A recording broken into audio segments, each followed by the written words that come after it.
It is a very exciting time to be a powerlifting fan right now, with new barriers being broken seemingly every month.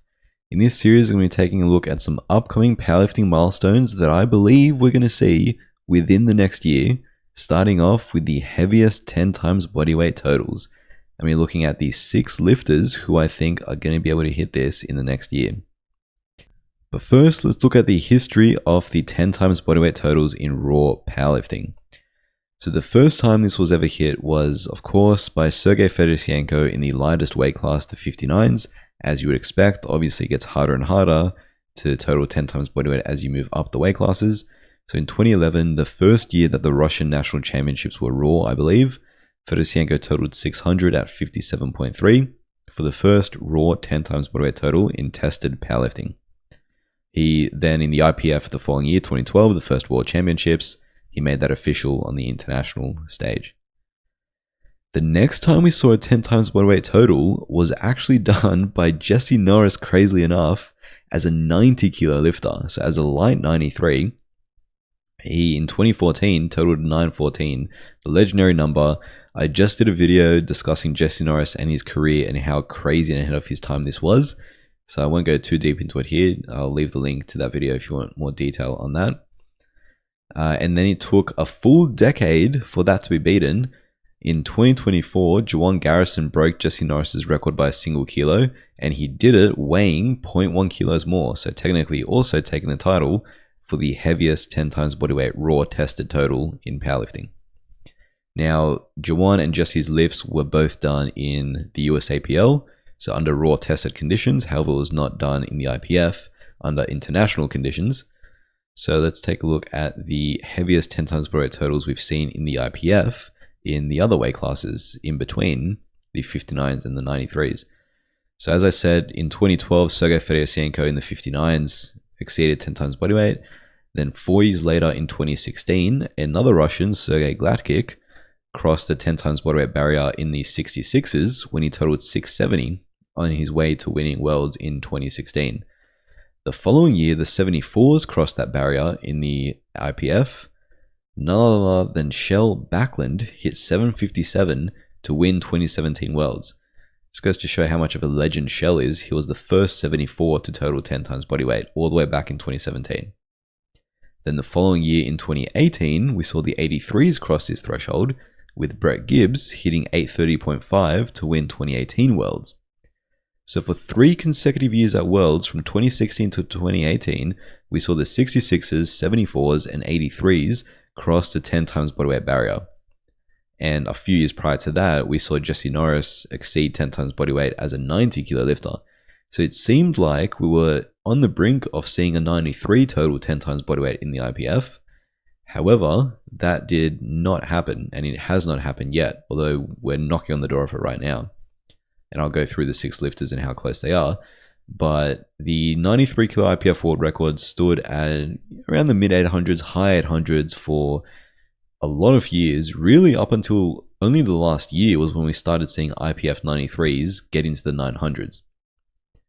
So Juwan Garrison stands as the heaviest ever 10 times bodyweight total currently, and no 93 in the IPF has hit the magical 930 for 10 times bodyweight yet. So let's look at the 93 contenders who I think are going to hit this, and very soon. I think within the next year, we're going to see at the very least one of these 6, if not more, hit 930. So what better lifter to start with than Emil Krastev, the reigning IPF world record holder and the reigning IPF world champion, crowned just a few weeks ago. 917.5 is his best ever total that he hit at Sheffield earlier this year, which stands as the IPF world record. And I'm going to be looking at their best ever, each lifter's best individual lifts, regardless of whether it's in competition or in the gym. So I'm including gym lifts as well. The most I've seen Emil Krastev squat is his 320 that he did in the gym a few weeks ago in his prep to Worlds this year. And his best competition squat is 317.5. So it's not like it's a crazy difference there. But he has squatted 320 in the gym. His best bench was 240, which he did at Worlds this year on his way to winning, which is getting dangerously close to Cayco's world record bench. And his best deadlift is what he did at Sheffield earlier this year with 365 kilos, which is what gave him the IPF world record and a second place finish at Sheffield. So if you add all those together, all his individual lift PBs add up to 925. So he's within 5 kilos, and it is not a stretch for him to be able to hit this on the platform next. I think Emil Krastev is one perfect day away from that 930 total. And he's going to be competing at World Games, which is coming up relatively soon in August. And he's also going to be competing at Sheffield early next year.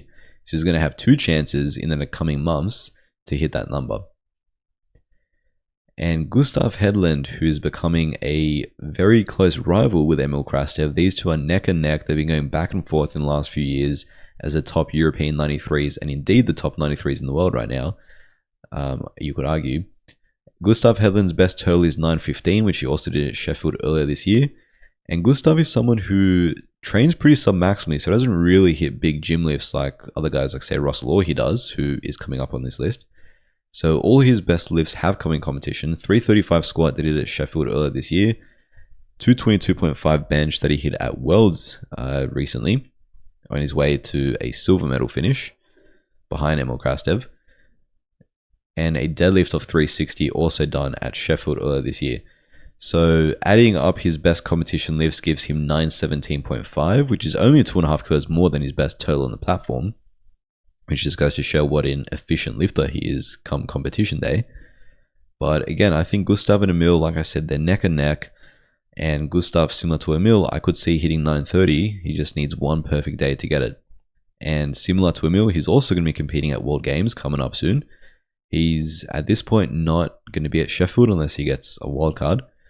But I think World Games, him versus Emil, especially the fact they're going head-to-head against each other, we could see the 930 fall by potentially even both of them. And who better to look at next than Jonathan Cayco, in my opinion, the greatest 93 who's ever lived. 919.5 is his best ever total that he did on his way to winning PA Nats in April earlier this year, which stands as the overall 93 kilo world record, so the heaviest total ever put up by a 93 tested raw powerlifter. And his best ever squat came in preparation for PA Nats, so in February this year, he hit a 700 pounds, so 318 kilo squat. His best competition squat, I believe, is 310, so this was about 8 kilos above that in training that he did. And also prepping for PA Nats, he put up this 253 bench, absolute monstrous bench press, and he ended up hitting 252 on the platform at PA Nats, so within just a kilo of that. And his best deadlift came at PA Nats with 357.5, so just shy of 800 pounds. He actually attempted this to pull for the win at Worlds this year, but unfortunately couldn't quite get it, although it looked like he had plenty more in the tank when he did that earlier this year. But adding all those together gives you 928.5, so literally a kilo and a half away. I mean, his best ever total, 919.5, is already just 10 kilos away from it. But Jonathan Cayco, I anticipate, is also going to hit this within the next year.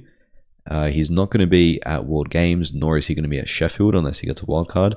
So the next time we see him probably will be at PA Nats next year, which will be, I think, around April time is when it usually is. But yeah, if we don't see 930 by Emil and Gustav at World Games, or Emil and potentially any other 93 at Sheffield, then I think we're definitely going to see it at PA Nats. Speaking of PA Nats, there are several other Americans to look at. 93s are ridiculous in the American scene. If you are an American 93, I almost feel bad because of how insanely stacked the class is. Russel Orhii is a new entrant into the weight class. Finally, after years of powerlifting fans trying to convince him to move up to the 93s, knowing that his strength potentially is being hindered with the constant cuts that he's doing, he's finally moving up. He is not going to go to World Games as an 83, which would have been his last 83 meet. Fair enough, he got his revenge against Durans. He beat the young up-and-comer Adin at Sheffield. Go out on a win and just fulfill your full strength as a 93. So, super excited to see that. So his best ever total at 93 came in the 90 kilo class back in 2022, where he totaled 885, which doesn't sound as impressive relative to the other three I've looked on the list who are well above 900. Although at the time Ross did this, 885 was above the IPF world record and the world's winning totals in that year. So that pretty much was the best 93 total at the time that he did it. Obviously not quite Jesse Norris numbers yet, but still bigger than Cayco, Gustav, and Emil Krastev were doing at the time. But now his numbers are far beyond that, and forget 900. We're going to see Russ well in the 900s. If you look at his recent training, he put up a 355 squat, and this was done just 1 month ago. Of course, the story with Russ and his squats is always the depth calls, but the strength looks there. He's going to absolutely annihilate the 93 squat world record, which for reference is about 340 or 340.5. So needless to say, Russ is going to annihilate that at NAPFs, which, another exciting point, he's competing sooner than all the other lifters at NAPFs, which is in, what's that, July, August, it's coming up soon. Bench 215 kilos, again, this was done a month ago, which matches his all-time PR. I'm not sure if he's squatted more than 355. He might have a few years back when it was on his, crazy bulk and hiatus from powerlifting for a bit. But recently 355 is the most we've seen, and that 215 bench and a 355 deadlift as well. This was done 2 months ago to match his squat, and that looked pretty comfortable. So all those give him a 925. So these are just his best lifts that he's done within the last month. So he's still not fully filled out the 93s. Well, I mean, maybe he is. I don't know. He's looking pretty big, but he always does. 925 within 5 kilos. And he also 1 month ago put up this 365 kilo deadlift attempt over 800 pounds, which, to be fair, he didn't get because of grip, which tends to be his usual failure mode when it comes to deadlifts. How he felt his last deadlift at Sheffield, which would have given him 883 and a podium finish, which still to this day, I will die on this hill, Russ got robbed off that final deadlift. Should have been given to him. Anyway, 365. So he didn't get that lift. It's a missed lift, but he was pretty damn close, right? And if he manages to hold on to that, that would give him a 935 of best combined lifts. Now, obviously, doing it in the gym and having a grip give out on one of the lifts is very different to putting it all together on the platform on the same day. And we're used to seeing Russ put up huge numbers in the gym, and we're used to seeing him underperform relative to that on the platform.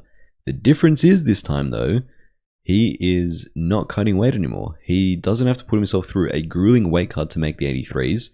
Like I said, I don't know what his body weight is right now, but he's going to be in the 93s, so I anticipate his numbers on the platform are probably going to reflect his gym lifts this time, which means we very well could see 934 at NAPFs in just a few weeks' time.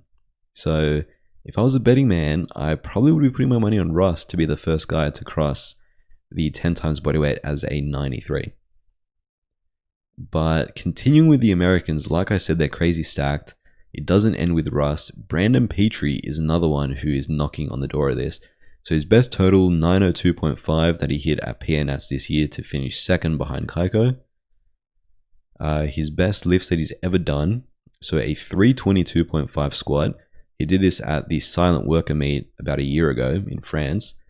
I believe he weighed in at a slightly heavier 93, but I mean, I'm looking at training lifts as well, so slightly heavier body weight is a bit irrelevant.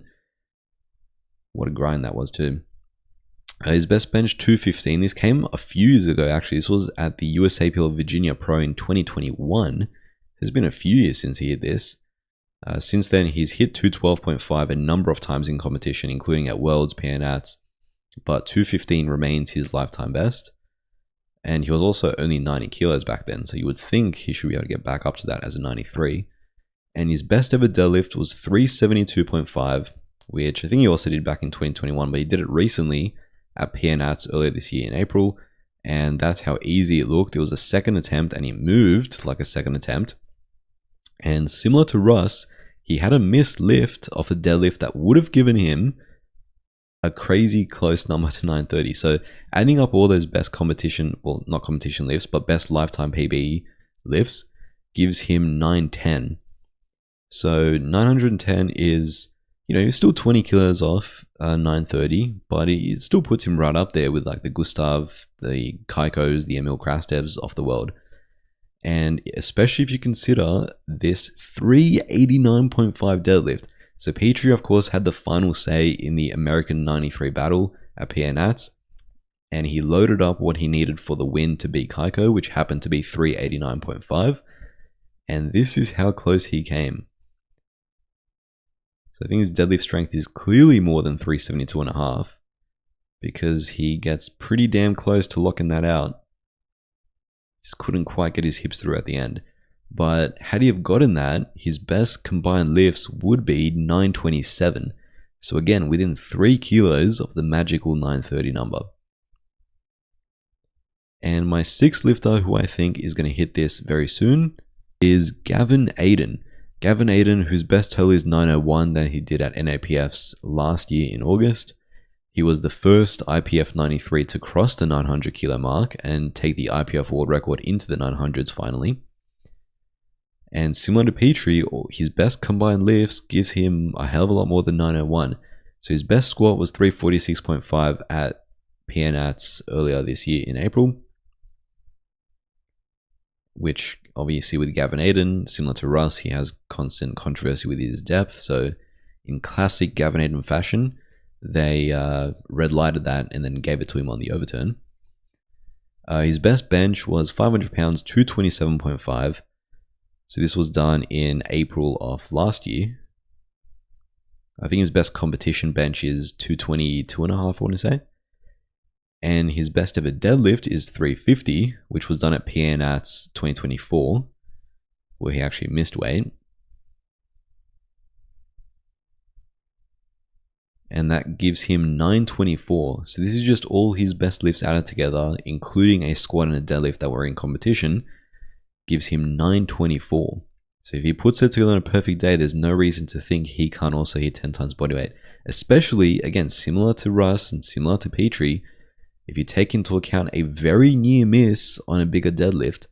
So 355 was his 3rd attempt deadlift at PNATS, which would have given him like a 921 total on the day, and could well have been enough to win. He went all in on his 3rd pull, 355, taking a huge 30 kilo jump from his 2nd, and similar to Pitre, he gets super close, probably even closer than Pitre, because for a split second there, he got his hips through, was about to lock it out, but unfortunately his grip gave out.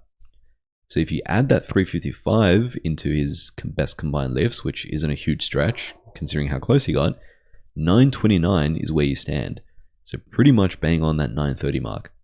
So yeah, all of these guys, it's just a matter of who has the perfect day first, really, right? And if you look at when they're going to be competing, Gavin Adin is competing, I don't think he's competing before PNATS next year. Pitre is, I think he's still doing World Games, I'm not sure if he is. He was nominated for it. So hopefully he does World Games alongside Gustav and Emil, that'll be pretty crazy, but if not, we'll see him at PNATS as well. But yeah, it's just a matter of who out of these 6 has the perfect day first. There's a number of other top 93s who are close or at 900 as well. So you have Dominic Fuqua, who hit 900 at PNAS this year to finish 3rd. You have Demetrius Smith, who pulled for 900 on his final deadlift and came very, very close. Then you have Christian Ayndokun, who was also very close to 890s at Worlds this year with his final deadlift. So all those guys are around the low 900s. I don't think they're as close to that 930 mark yet. I think these 6 are definitely the standouts to hit that 930 and the heaviest 10 times bodyweight total in raw tested powerlifting. But there are a number of other 93s coming up as well to keep your eye on for this. And finally, I can't talk about 10 times bodyweight totals without mentioning the women's, which I didn't think I would be doing, because no woman is really close to a 10 times bodyweight total, aside from one, and we all know who that is. It is, of course, Agata Shitko. Agata Shitko is the only woman who is really in the conversation of a 10 times bodyweight total. Not even the lightest weight class, the 47s, are really that close to it.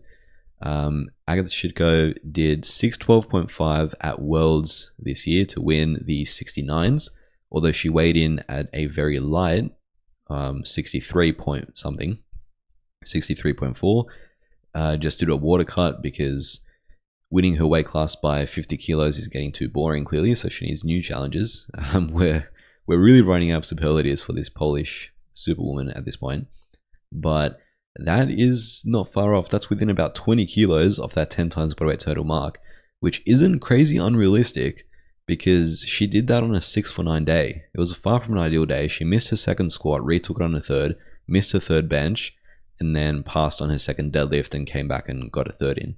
But, it isn't crazy to think if all went perfectly according to plan, she would be probably in the 620s, maybe, pushing towards 630. So, yeah, I don't think a 10 times bodyweight is out of the question at all for her. Her best ever total, in fact, is 635, which would be 10 times bodyweight at that bodyweight. However, she was 71.1 when she did that. And her 69 kilo world record is 628 that she did at Sheffield when she weighed in at 68.4.